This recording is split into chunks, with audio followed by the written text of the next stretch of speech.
Um bom dia, é uma imensa alegria estarmos juntos outra vez. E hoje eu quero falar com você sobre escravidão.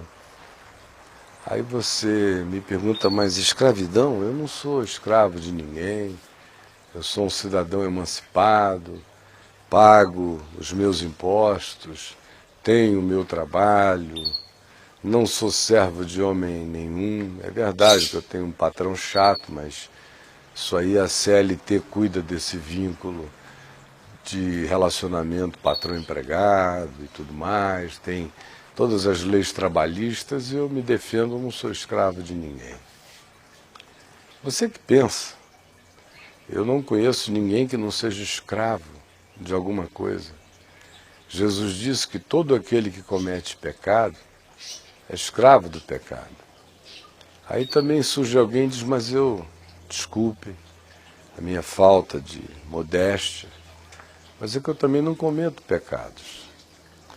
Aí o cara é tão superficial, se enxerga tão pouco, ele é tão uma máquina de carne, ele é tão um computador humano, de programas humanos, que ele não tem nem autopercepção. Aí ele diz que ele não comete pecados, porque ele paga o imposto de renda, porque ele não atravessa sinal vermelho, porque ele para na faixa de pedestre, porque ele não entra na vaga para idosos ou deficientes físicos, porque ele é politicamente correto, porque ele nunca traiu a esposa dele com ninguém, porque ele paga a escola dos filhos e atende todas as necessidades materiais da família com atenção, porque ele nunca deu um falso testemunho sobre alguém, nunca foi arrolado para fazer mal a ninguém, porque o pai e a mãe dele são visitados por ele com regularidade, ele tem dinheiro, ele manda para casa, ele acha que cumpre, portanto, a exterioridade de mandamentos humanos e de formalidades de boa conduta humana, conforme o padrão mediano social. Aí ele se mede por isso aí, e ele não é o Fernandinho Beiramar, ele não é um traficante, ele não é membro de nenhuma gangue do Senado ou do Congresso, ele não está envolvido em nenhum projeto político de roubalheira explícita. E aí ele olha para si e diz, bom, eu não tenho pecados, portanto eu não sou escravo de ninguém.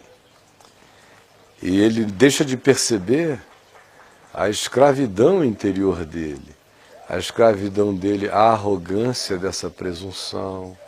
Ele deixa de perceber o fato de que para ele pecado é só o que signifique exterioridade, porque ele nunca pegou uma faca e nunca matou ninguém, ele nunca cometeu assassinato, porque ele nunca pegou uma mulher que não seja dele, ele nunca adulterou, porque no coração dele ele nunca tenha se curvado e adorado uma imagem de escultura. Ele diz, eu não sou idólatra, porque no coração dele ele diga, eu creio que existe um ente superior, um único ser superior. Aí ele diz, eu creio em Deus. Aí ele faz aquela listinha de Moisés, olha os cumprimentos daqueles mandamentos na exterioridade e se aprova, se dá nota 10 e diz, eu não sou escravo de nada, eu não cometo pecados. Só não vou dizer que eu não sou um pecador porque é uma arrogância. Então eu sou um pecador que não comete pecados. Por isso eu não sou escravo de ninguém. E é um tolinho que deixa de ver que Jesus disse que de fato ninguém escapa. Paulo garante que todos pecaram e todos igualmente carecem da glória de Deus. Jesus disse que todo que comete pecado é escravo do pecado. E disse que não há ninguém que não os cometa. Aquele que consegue não cometê-los do lado de fora, nas exterioridades, Jesus disse que não os evita do lado de dentro. Ele nunca adulterou, mas a mente dele já imaginou milhares de vezes como seria com aquele cara, como seria com aquela mulher. Ai meu Deus, por que eu casei antes da hora? Agora eu estou aqui preso a determinados compromissos, mas eu sou um homem honrado, eu não faço essas coisas. mulher de amigo meu é homem, eu não sou assim. Ele sente ódios enormes de alguns caras odientos, mas ele nunca fez nenhum mal, a pessoa nunca se levantou para fazer mal, ele só odeia até a morte. No fundo do coração, gostaria que aquele cara de fato recebesse uma punição tão violenta da vida que aprendesse para sempre a deixar de ser idiota. E se a vida quisesse ser boa mesmo, levava um safado desse daqui. Mas ele acha que ele está quites com tudo. Ele odeia, mas não assassina. Ele deseja na subjetividade, mas não comete os adultérios. Ele fofoca e fala mal dos outros, mas jamais se permitiria ser arrolado numa lista de falsas testemunhas públicas para denegrir o nome de alguém. E aí o bobinho vai se enganando, esquecendo-se que Jesus disse que é do coração é que procedem essas usinas todas, não é do lado de fora. A fábrica de maldades não está fora. Não está numa boate, numa esquina, num clube de swing, numa rodada de suruba. Isso aí já é o pecado do brucutu. Já está para além da necessidade de verificabilidade tão idiotamente explícita que é essa tentativa de se fazer mal que as pessoas praticam. Mas no coração, mesmo quem abomina essas coisas que eu falei aqui dentro, as pratica. E é escravo delas.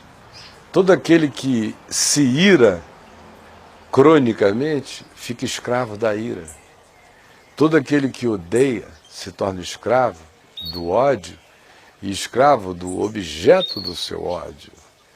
Todo aquele que olha para si mesmo e se sente superior se torna escravo da sua arrogância.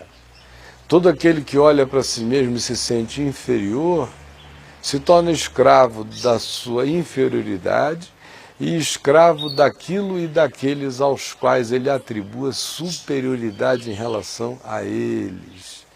Todo aquele que se sente profundamente carente e não consegue se segurar e vai se entregando a todo tipo de apelos é escravo da sua necessidade interior e mais profunda, e nem sente e vai se dando. Toda mulher e todo homem que dizem, eu não aguento um rabo de saia, eu não posso ver um homem charmoso. Isso é só o argumento da pessoa que de fato não quer admitir que existe dentro dela, não uma vontade de ter isso, existe dentro dela é uma carência disso. Não é porque ele ou ela sejam os reis da cocada preta, é porque a cocada deles é tão sem gosto interiormente que eles querem pegar gosto de alguma outra coisa. Aí eles usam esse argumento, eu não posso ver que eu pego. Que nada.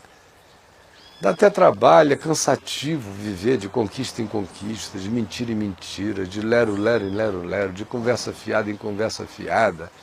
O cara tem que ter uma energia danada para viver se distribuindo na mentira, contando pedaços de história, inventando outros, sedutor do mundo. Ele é um escravo disso, é um hamster da sedução, fica achando que ele é que é o bonzão, coitado. Ele faz isso porque ele não consegue nem ficar sozinho em casa sem ligar a televisão, senão ele se sente desacompanhado. Primeira coisa que ele faz quando entra no carro é apertar o botão para ligar o rádio, senão dá uma crise de silêncio nele.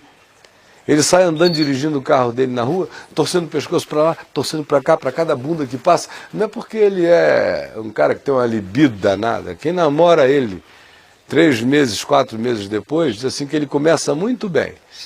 Mas depois de 3 meses começa a falhar, só pega no tranco. Ele não tem essa libido toda, não. Isso é só a angústia dele de dizer para ele mesmo que ele é um grande pegador.